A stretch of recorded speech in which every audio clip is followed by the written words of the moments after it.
जी हाँ दोस्तों, स्वागत है आपका इस पीजी चैनल में। तो दोस्तों आज के इस वीडियो में बात करेंगे हम सप्लीमेंट्री और फेल में अंतर क्या होता है। पूरी जानकारी को देखेंगे वीडियो के माध्यम से। वीडियो को शेयर कर देना सभी के साथ में।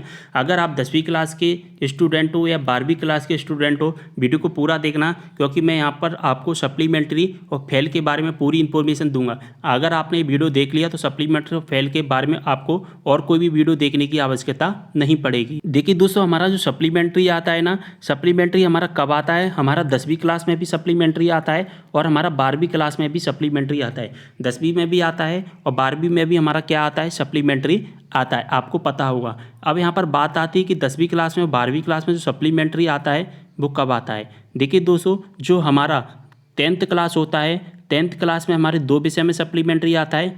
12th क्लास होता है, उसमें 1 विषय में सप्लीमेंट्री आता है। हमारा जो पासिंग मार्क होता है, जी हाँ दोस्तों, हमारा जो पासिंग मार्क होता है ना, उस पासिंग मार्क से अगर हमारे नंबर कम आते हैं, जैसे हमारा पासिंग मार्क 33% का 33 नंबर का होता है, ठीक है। आपका जितने नंबर का पेपर होगा उसका 33% निकाल लेना। अगर आपका 75 नंबर का पेपर है तो उसका 33% 24 होता है। अगर आपका 70 नंबर का पेपर है तो उसका 33% निकाल लेना। अगर आपका 80 नंबर का पेपर है तो उसका यहाँ पर 33% आपको निकाल लेना है, ठीक है।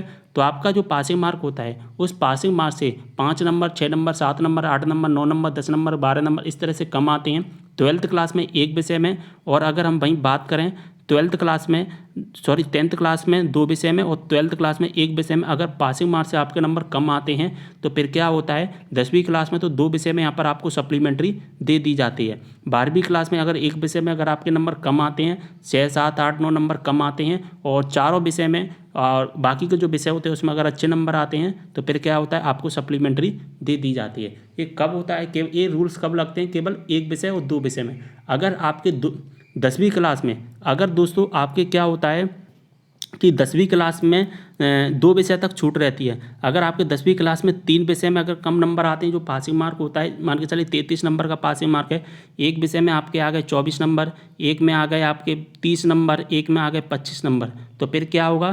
फिर आपको फेल कर दिया जाएगा, ठीक है। फिर आपको फेल कर दिया जाएगा।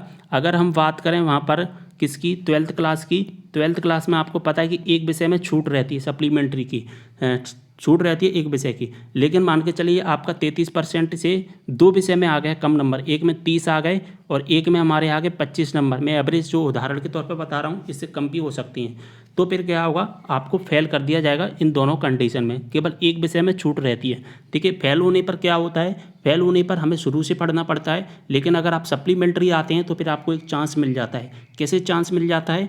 कि सप्लीमेंट्री आने पर क्या होता है, फिर आपकी जो फिर से परीक्षा करवाई जाती है एमपी बोर्ड के द्वारा या सभी बोर्ड के द्वारा आपकी परीक्षा करवाई जाती है फिर से।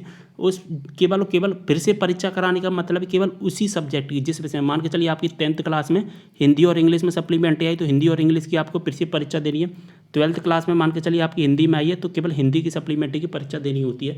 ये केवल एक विषय तक छूट रहती है। लेकिन मान के चलिए आपकी 2 विषय में, यहाँ पर आपके 3 विषय में नंबर कम हो जाते हैं तो फिर आपको डायरेक्टली क्या कर दिया जाता है? आपको फेल कर दिया जाता है। आपको फिर से पढ़ना पड़ता है। सप्लीमेंट्री में एक मौका मिल जाता है, एक चांस मिल जाता है, लेकिन फेल में आपको फिर से पढ़ना पड़ता है। ओके, उम्मीद कर रहा हूँ पूरी इन्फॉर्मेशन समझ में आ गई होगी आपको। अगर आप दोस्तों एक बात और मैं बता दूं, जो स्टूडेंट एमपी बोर्ड के हैं उनके लिए इन्फॉर्मेशन है कि जो स्टूडेंट फेल हो जाते हैं ना, तो गवर्नमेंट ने एक योजना स्टार्ट की है, रुक जाना नहीं योजना। इस योजना के अंतर्गत क्या होता है? जो फेल हो जाते हैं वो फिर से परीक्षा दे सकते हैं जिस विषय में फेल होते हैं। जो सप्लीमेंट्री की तरह सप्लीमेंट्री की हम परीक्षा देते हैं फिर से, तो उसी तरह से हम इसकी भी परीक्षा दे सकते हैं फेल की। लेकिन ये एमपी बोर्ड के स्टूडेंट के लिए है, अदर बोर्ड के स्टूडेंट के लिए योजना नहीं है। रुक जाना नहीं योजना केवल एमपी बोर्ड में अगर फेल हो जाते हैं तो फिर आप क्या करते हैं? फिर से परीक्षा दे सकते हैं दोबारा से, केवल जिस सब्जेक्ट में फेल होते हैं उसी सब्जेक्ट की। उम्मीद कर रहा हूँ सारी इन्फॉर्मेशन समझ में आ गई होगी। वीडियो को शेयर कर देना है और इंस्टाग्राम पर भी फॉलो कर लेना, लिंक आपको डिस्क्रिप्शन बॉक्स में दिया गया है। जो भी आपके डाउट है इंस्टाग्राम पर मैसेज के द्वारा पूछ सकते हैं। मिलते हैं अगली वीडियो में एक और जानकारी के साथ, तब तक लिए बाय।